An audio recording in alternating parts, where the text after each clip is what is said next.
guys, so this is Sangli and today we are going to cover a very important topic, that is actuator. Many people rarely have idea that actuators are used in every day-to-day life in everywhere. In car, in home, in industries, everywhere. So let us see what are these actuators and how it works, what is its specifications and etc. So today in this context we are going to cover the most important topics that include actuators introduction, actuators types, actuator uses, actuator components, actuator specifications and real life examples of actuator that we use in our day-to-day life.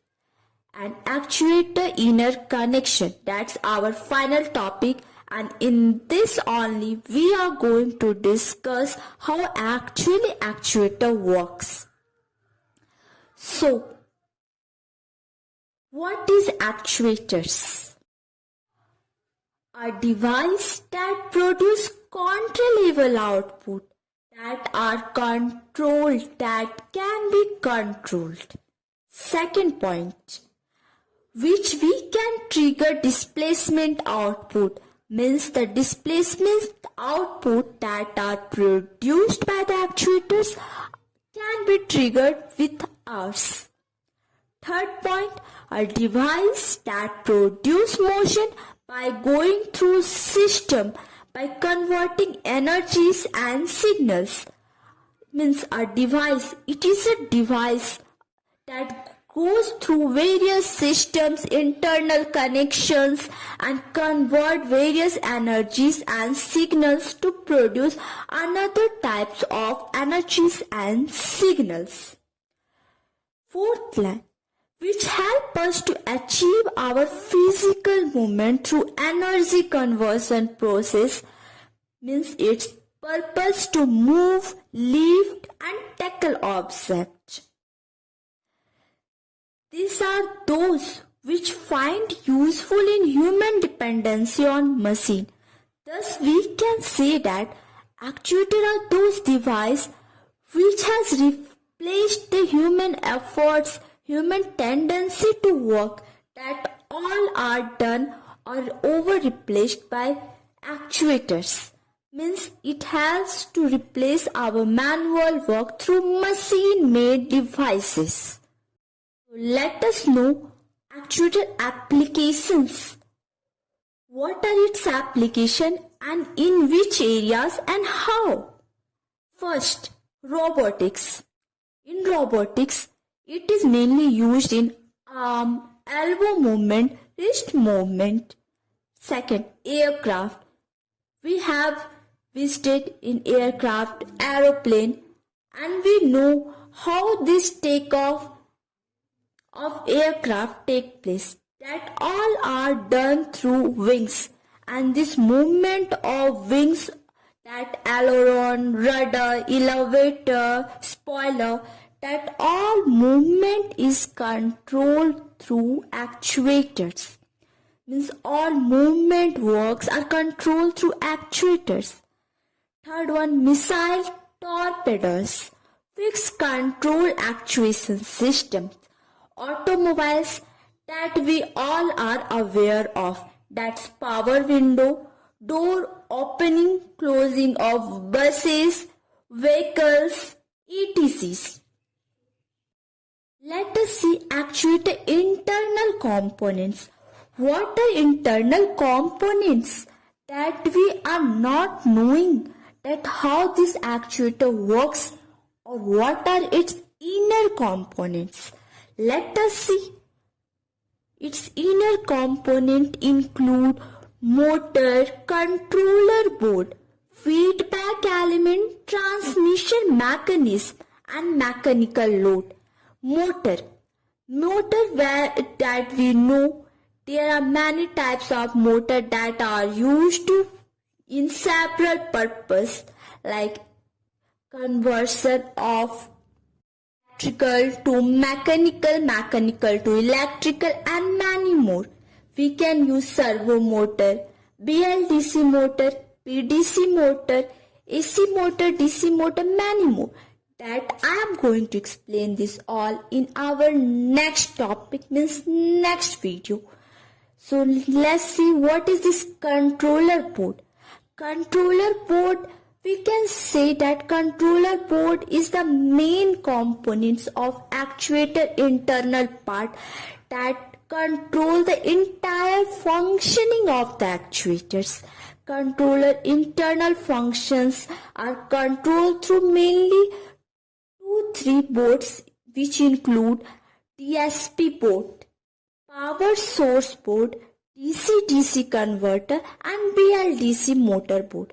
DSP board are those board in which we program, which we give command, which we take command that are controlled or that are done by through several protocols, followed by several protocols that may include SPI, UART, CAN, and etc. Power source board that take power source from the main power supply or that power supply board and give to various boards through filters that filter out. DC-DC converter board that convert one form of signals to another, and this is BLDC motor board, that fourth one. BLDC motor board purpose is to give which phase has to be energized, which Hall sensor has to be activated.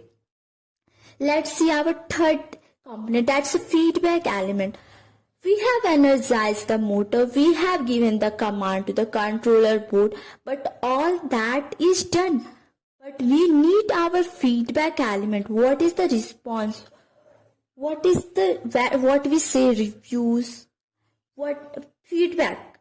It is like feedback that we can take through potentiometer, sensor, potentiometer, that all are a part of feedback element.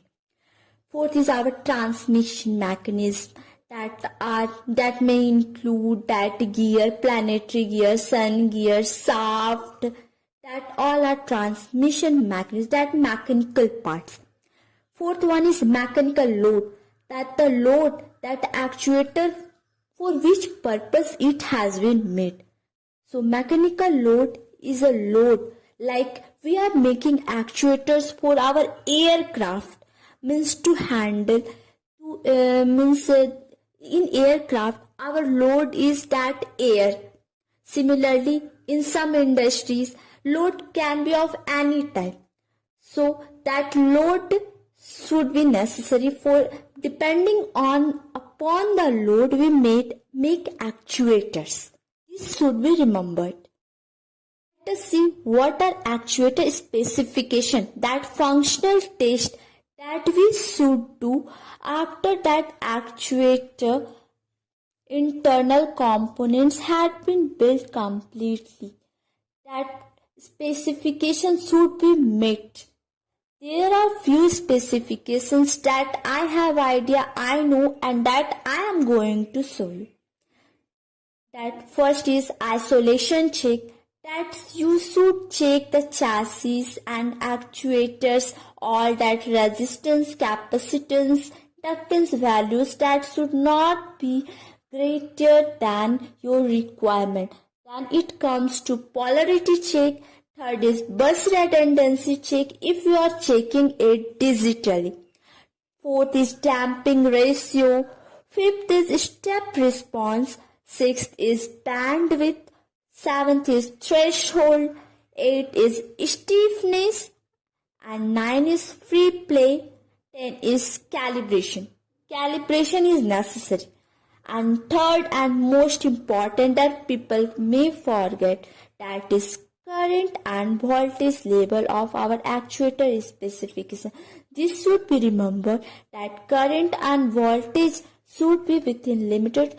It It is good if it draws less current, less voltage. If the requirement of actuators is current and voltage is more, then it's not good. So this should be kept in mind that current and voltage should be within less values or within our requirement.